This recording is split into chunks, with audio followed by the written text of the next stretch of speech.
very special symbolism that's been a part of the New Zealand culture for a long time. C'est une étape de préparation dans les confrontations France-Nouvelle-Zélande.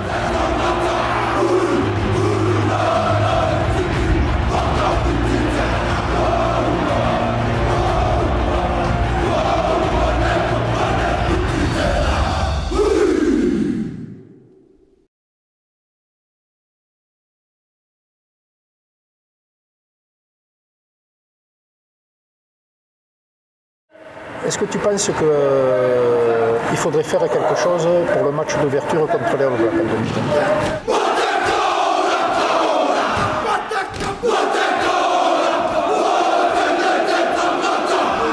2020 ? Oui, c'est vrai que le match d'ouverture est un match qu'il faut préparer. Mais je ne suis pas sûr effectivement qu'il faille faire quelque chose contre le AK. On sait que c'est que le match d'ouverture. C'est avec tous les enjeux que ça représente. Non, je ne suis pas sûr que ce soit le bon moment pour sortir quelque chose. On parlait tout à l'heure d'effet marketing. L'effet marketing, il commence là, avec des journalistes, des personnes qui spéculent autour du haka. Ce serait judicieux de gagner. Et de respecter ce haka. Non. Non, parce que sur le match d'ouverture, très franchement, on ne gagne rien. Mais c'est en phase de poule. C'est pour ça, tu vois, c'est pareil. On va pas avancer pour une phase de poule, tu imagines? En fait, c'est pas de devoir faire quelque chose. Encore une fois, ils doivent vraiment suivre l'instinct de l'équipe. S'ils pensent qu'à ce moment-là, il faut faire quelque chose parce qu'ils en sont convaincus et que ça peut les aider dans la performance, il faut le faire. Non, je prépare rien du tout. Parce que je pense qu'il faut le sortir à des moments clés, à des moments où on peut les perturber et le faire trop souvent aussi, ça enlève un peu le côté surprenant, parce que là c'était un peu surprenant. En 2011, personne ne l'avait fait pendant la Coupe du Monde. Auparavant, toutes les équipes qui avaient joué contre eux n'avaient rien fait, donc il faut le sortir à des moments clés, je dirais, pour des matchs de phase finale, pour des quarts de finale, des demi-finales ou des finales. Ça appartient à chaque équipe, et chaque équipe doit le faire en fonction de sa personnalité. T'as des joueurs qui, à un moment donné, n'ont pas besoin de ça pour, si tu veux, pour être prêts au combat suprême. Mais le haka, pour le moment, ne fait pas gagner le match, ni d'un côté ni de l'autre. Donc le haka, ce sera effectivement un passage, mais le principal n'est pas là. Et puis, est-ce qu'on est vraiment dans la même situation qu'avant maintenant? Est-ce que c'est pas peut-être les Blacks qui doivent avoir peur de la Marseillaise ou de ce que font justement les Français après, pendant les 80 minutes? Tu disais tout à l'heure, est-ce que le haka c'est pas devenu un produit marketing?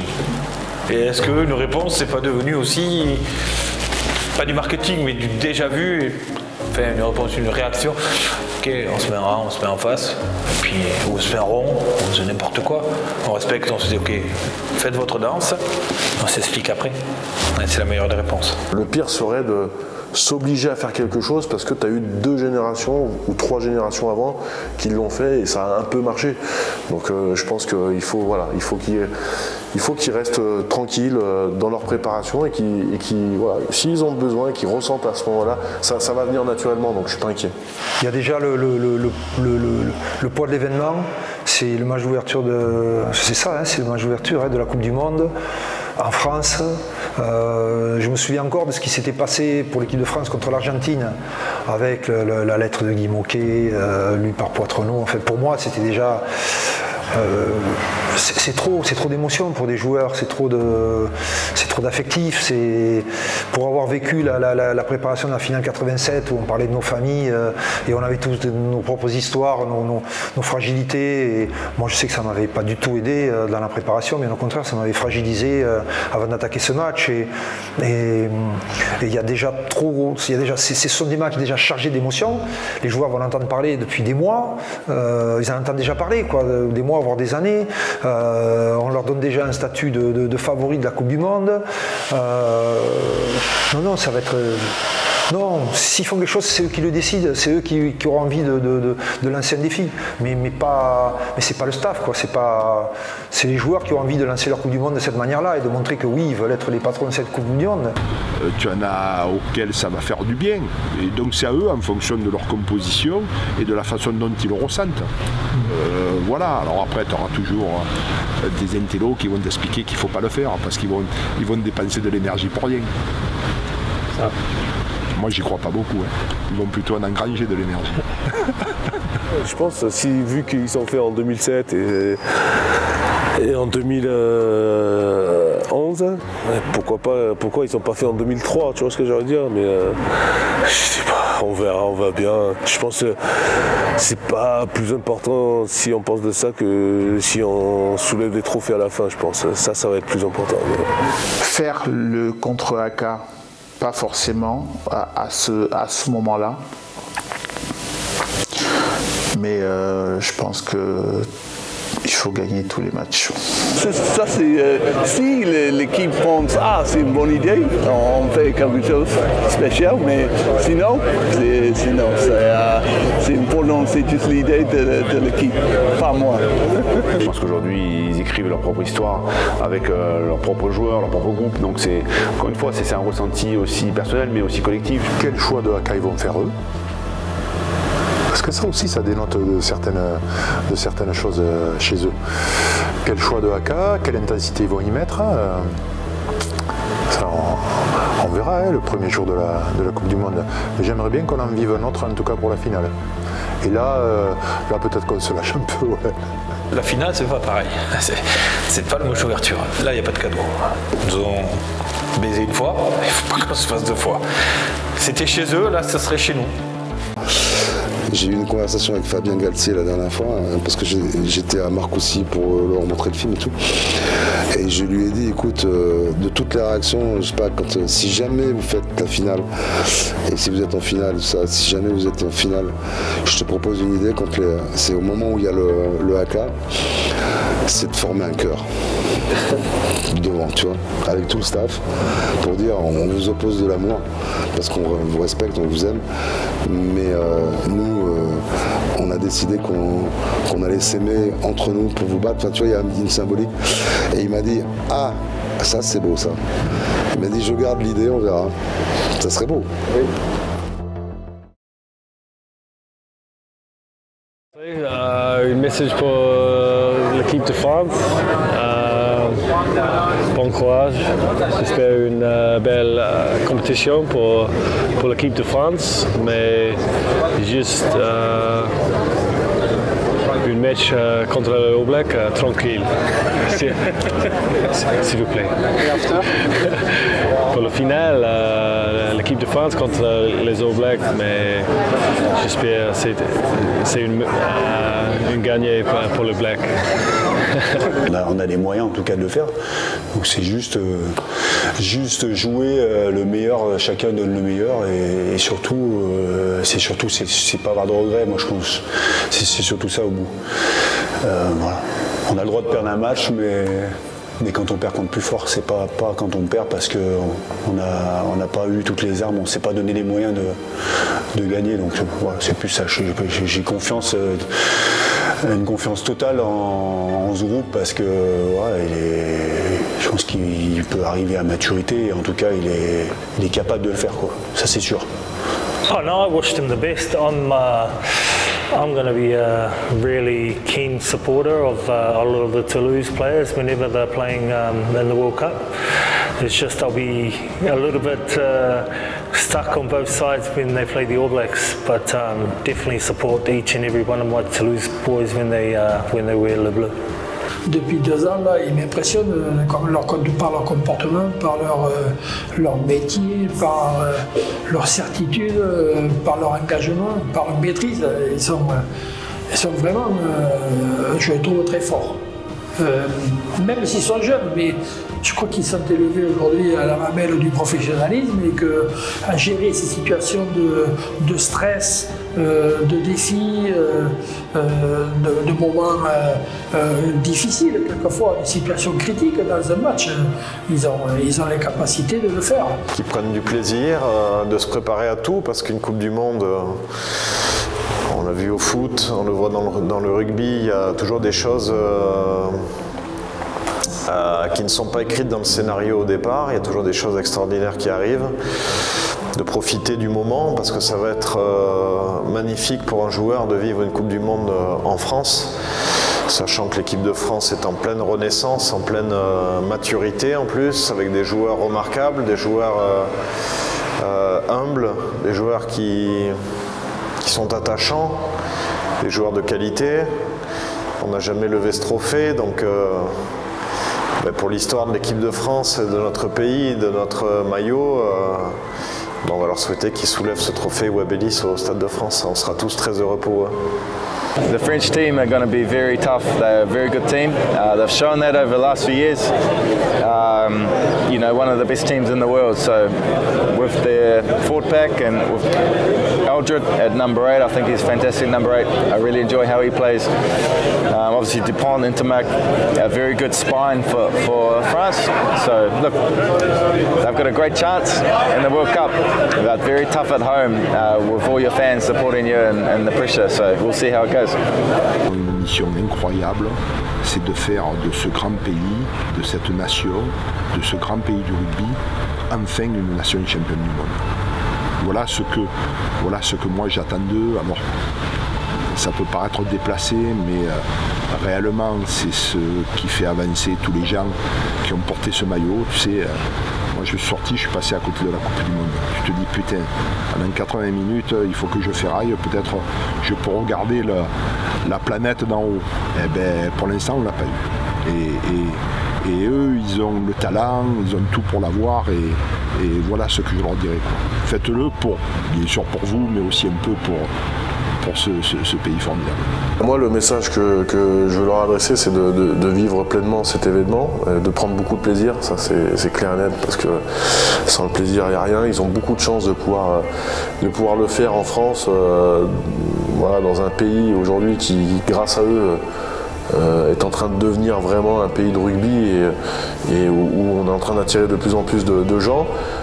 Et puis après, voilà, la seule chose que j'ai à leur dire, c'est d'être acteur de leur Coupe du Monde. Voilà, de laisser personne prendre les décisions et être acteur à leur place, parce qu'il n'y a que eux qui vont pouvoir gagner la Coupe du Monde, et tout le reste autour, c'est pas important. Ça sera que du détail, mais c'est eux qui doivent prendre leur projet à pleine main et écrire leur histoire. Voilà. Écrire leur histoire et écrire notre histoire en devenant la première équipe de France de rugby à être championne du monde, mais sans pression. Et là, je leur fais vraiment confiance que c'est une équipe qui la pression coule sur eux, et j'ai aucun problème avec ça, et je suis sûr qu'ils vont y arriver. De gagner le Coupe du Monde, honnêtement, c'est la même chose, c'est juste peut-être c'est la première Coupe du Monde pour la majorité des joueurs. Et ça, c'est, dans mon expérience, c'est quelque chose d'important, parce que la Coupe du Monde, c'est très différent des Six Nations, le match amical, c'est unique. Et donc ça, ça a une bonne expérience pour les joueurs, et la première fois, peut-être la pression est différente, et peut-être on peut faire différentes conséquences, mais ouais, ça c'est le seul, the only thing stopping them. Non, donc ils aillent au bout de leur rêve, qui réussissent à se donner les moyens, et de toute manière il y aura sûrement des moments difficiles, compliqués, parce qu'une Coupe du Monde c'est jamais un long fleuve tranquille, une compétition mondiale c'est jamais facile, mais qui réussissent à aller au bout de ce qu'ils ont commencé, là, et puis qu'on puisse tous fêter un premier titre champion du monde, parce que le rugby français mérite tellement de ce titre que ça serait un bel accomplissement. Qu'est-ce qu'il y a de plus beau que le haka? C'est de battre ceux qui le font. Il disait tout à l'heure, tu es titulaire, tu as le haka en face, tu as peur, après tu rentres au vestiaire, mais au moins tu as vu le haka de près, parce qu'à la télé c'est pas la même chose. Je vais faire ça la prochaine fois, tiens. Je vais demander à Fabien Galtier. Ah, tu viens avec moi? Allez, ça commence comme ça, on tape des pieds, on tape des pieds, on tape les mains. Hein? Kamate, kamate, kohara, kohara. Ah d'accord. Kamate, kamate, kohara, kohara. Kamate, kamate, kohara, kohara. Voilà, et puis derrière, il y a la suite. C'est pas un beau haka, ça? Ah, tu vois? Le plus beau. Aurais-tu aimé être dans la peau d'un All Black pour voir ce que ça fait de chanter le haka à son adversaire dans le même match? J'ai déjà la chance d'être dans la peau d'un black, alors après d'un all black.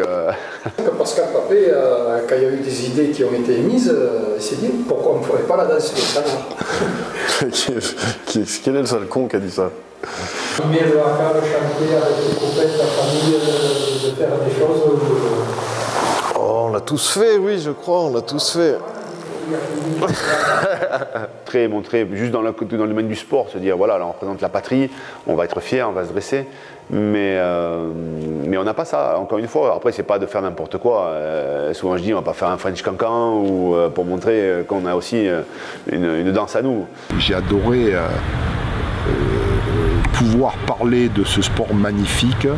On m'a invité à collaborer à la télé autour de 3 Coupes du Monde. J'avais ressenti, j'ai eu la chance d'être à Twickenham lorsque la France avait battu les Blacks en demi-finale, et j'avais eu le sentiment dans les tribunes de vivre les mêmes émotions que ce qu'on avait vécu sur le terrain en demi-finale en 87 en Australie. On participait tous, c'était ça aussi qui était intéressant dans cette épopée entre guillemets, c'est que la parole était ouverte à tout le monde, et je me rappelle, on était à l'hôtel je crois, et on commençait à parler de... Après moi c'était évidemment une petite, pas une petite blague, mais voilà, voilà, et pourquoi pas faire un truc très français aussi. J'aimais, j'espère en tous les cas que c'est comme ça que ça a été ressenti, parler de ce sport extraordinaire pour les gens par rapport à l'événement qu'on voit. J'étais porté, j'avais en moi, mais vraiment c'était les mêmes, j'avais l'impression de revivre l'événement et d'en profiter. C'est génial, enfin, je ne pensais jamais que je revivrais un moment comme ça, et mes sentiments c'était vraiment ça, quoi. C'était toutes mes sensations, tout mon corps ressentait comme si ça se passait, ce qui se passait sur le terrain. Et c'est vrai qu'il y a un peu de ça, et 2011, oui, il y avait peut-être cette idée de me rappeler de 87 lorsqu'on s'était mis en face. Et là, de les voir faire ce V, mais ça, c'était génial, quoi. C'est vrai qu'on se... Ouais, il y a sûrement une part de projection, oui, bien sûr, bien sûr. Non, sans rigoler, c'était peut-être plutôt pour voilà, détendre l'atmosphère, montrer la légèreté, finalement, de cette décision, qui était une décision très forte, finalement, pour le groupe, mais qu'encore une fois, on n'était pas obligé de se prendre au sérieux, malgré tout. Mais malheureusement, mon idée n'a pas été retenue. Mais bon, moi je suis très supporter. Et dès que je suis plus impliqué directement, soit staff, soit joueur, dans un événement, dès que c'est l'équipe de France, je suis très supporter.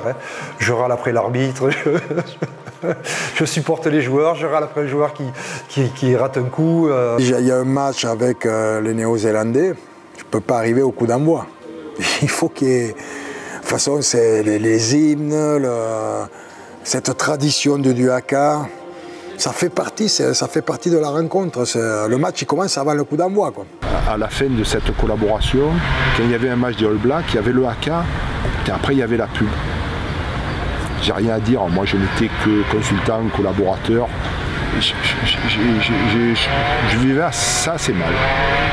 Je trouve que quand il y a le haka, on enchaîne. C'est fini, on y va, on combat, il y a le coup d'envoi, et ainsi de suite, quoi. Donc